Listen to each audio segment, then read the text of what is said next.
Salisbury Mayor who? Well, how you doing, Salisbury?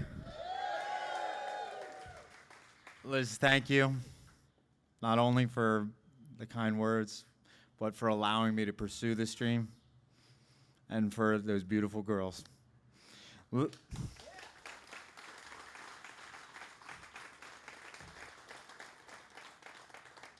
Our babies aren't here tonight. Lily and Olivia are being watched elsewhere. But if they ever see a video of this, Daddy loves you. So you excited, Salisbury? We aren't done yet, are we? No, we're not.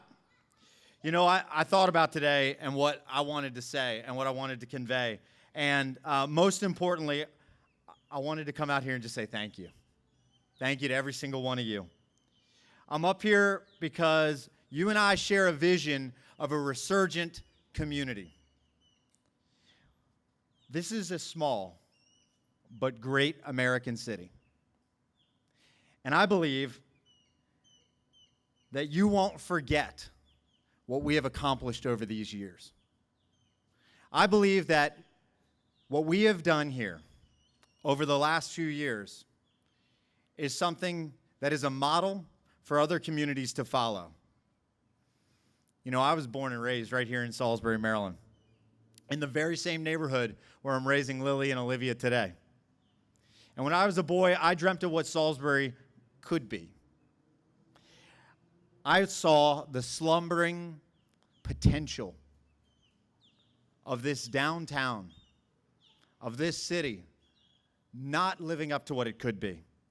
But I had dreams about the possibility of this place. As a boy, I remember the things that you'd hear maybe at the dinner table or adults whispering about the neighborhoods you wouldn't go in, about a city divided in two, about a city disconnected. As a boy, I watched Crown Court Conceal leave. I watched Dresser Wayne leave. I watched Campbell Soup leave. I watched manufacturing jobs evaporate. You did too. And I knew that if our city was to survive, we were going to have to answer one question. Are we going to hold on to a past that nostalgia would have us believe was great, but probably wasn't as great as we're told? Or believe in the possibility of a future that every single one of us could come together and build? I know the answer to that question.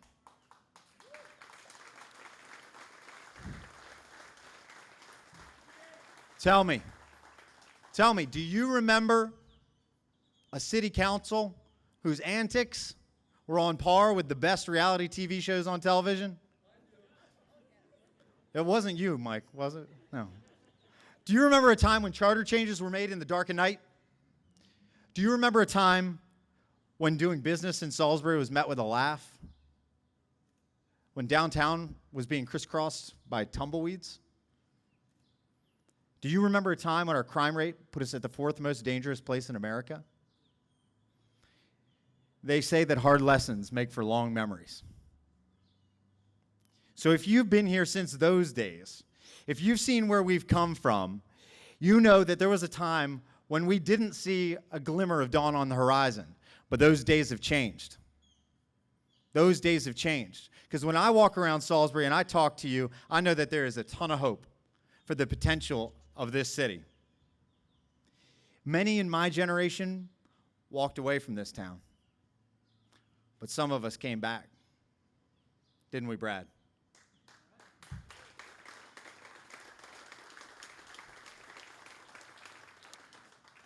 Four years ago, the people of Salisbury put their trust in me. And today I'm here to ask for your trust again. And so I officially announce my campaign for re-election as mayor of Salisbury.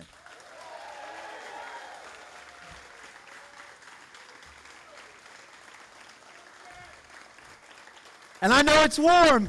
But I'm not done. I'm not done. Because today, right now, there is more than 250,000 square feet of construction behind the walls of buildings, historic buildings in downtown Salisbury, including the building to your left and right. Because we got to invest in our heart. This is our heart and soul. If we get this wrong, we're going to get it all wrong. We are replacing pipes, we're replacing streetscapes, we're adding gigabit fiber to our downtown, and those pipes, they connect to a wastewater treatment plant that was the embarrassment of our city. And today, that is putting out 90% less nutrients into the Wicomico River. 4 years in a row of improving health of the Wicomico. And at a time when people can't trust what's coming out of their tap in every city in America, in Salisbury, 5 years running, we got the best drinking water in Maryland.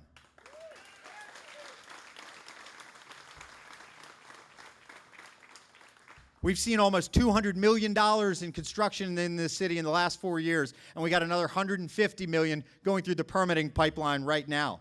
When we say we're building a new future in Salisbury, we mean it literally.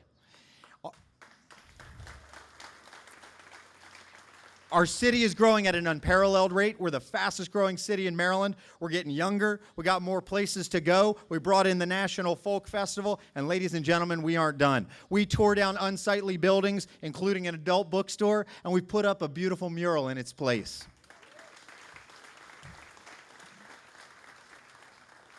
We aren't going to build a better tomorrow with yesterday's blueprints. So let's think bigger, let's think bolder, and let's think better. Am I right?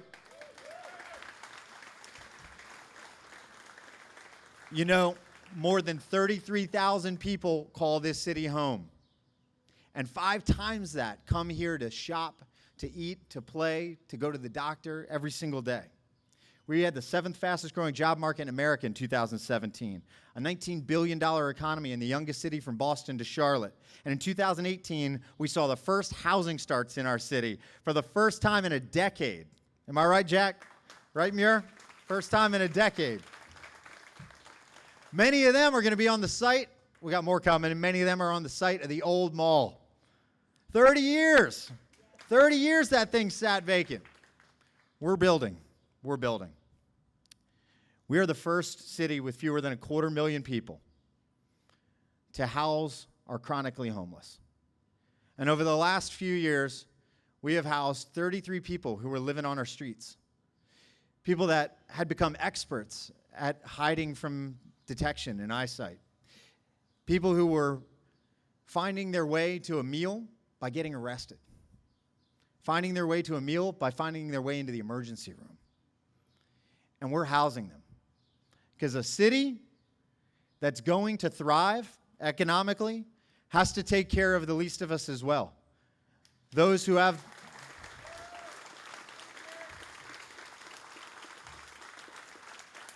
And every dollar we spend on Housing First is a dollar we're not spending putting somebody in jail. That's a dollar we're not spending in the emergency room.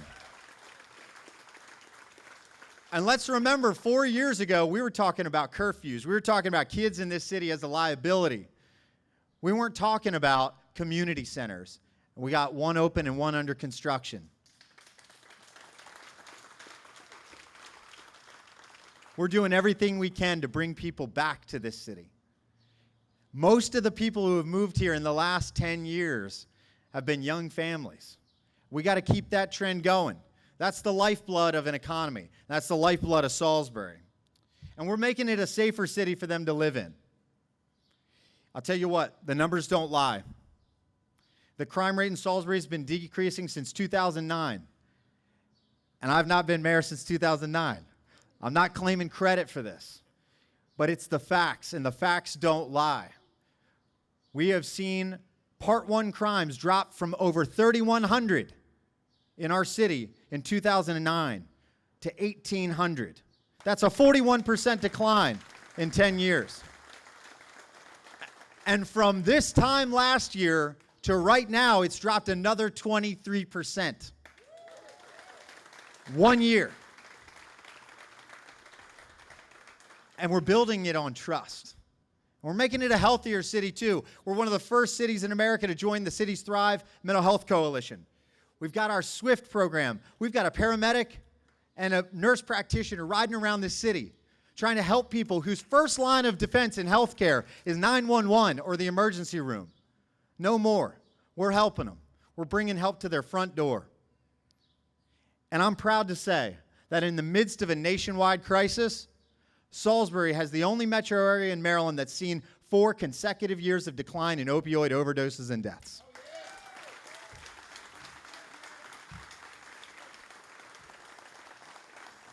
And in 4 years, we've added 2,500 jobs. We've reached 12% manufacturing employment again in this city. Who else can say that?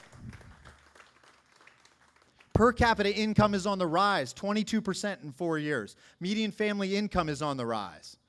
Property values are rising. It's getting better for families. It's getting better for families. And that's the story of a renaissance. That's the story of a renaissance. So many in my generation, I told you, left. Right, Jordan? They left. But some of us came back.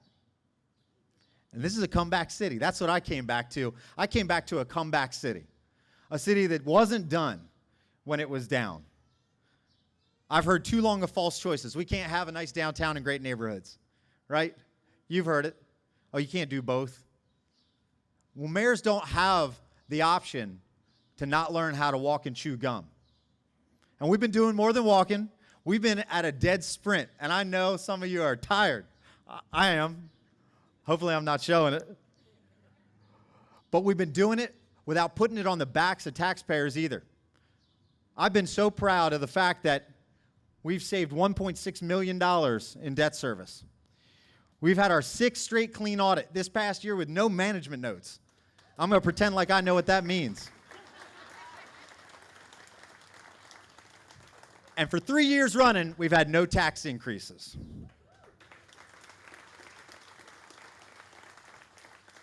After 4 years, we are officially, statistically, numerically, incontrovertibly safer, healthier, better employed, better housed, better paid, better run, and closer to achieving our vision, not only of Salisbury being the capital of the Eastern Shore, but of being the best small city in America.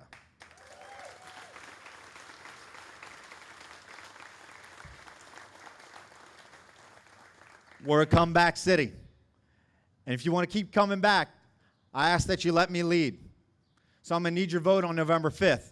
I'm going to need your help between now and then. I love this city. It's always been my home. 4 years ago, the people of Salisbury said, "We trust you." Again, I'm asking for it. Let me keep fighting for you and for Salisbury as your mayor. Thank you. Today.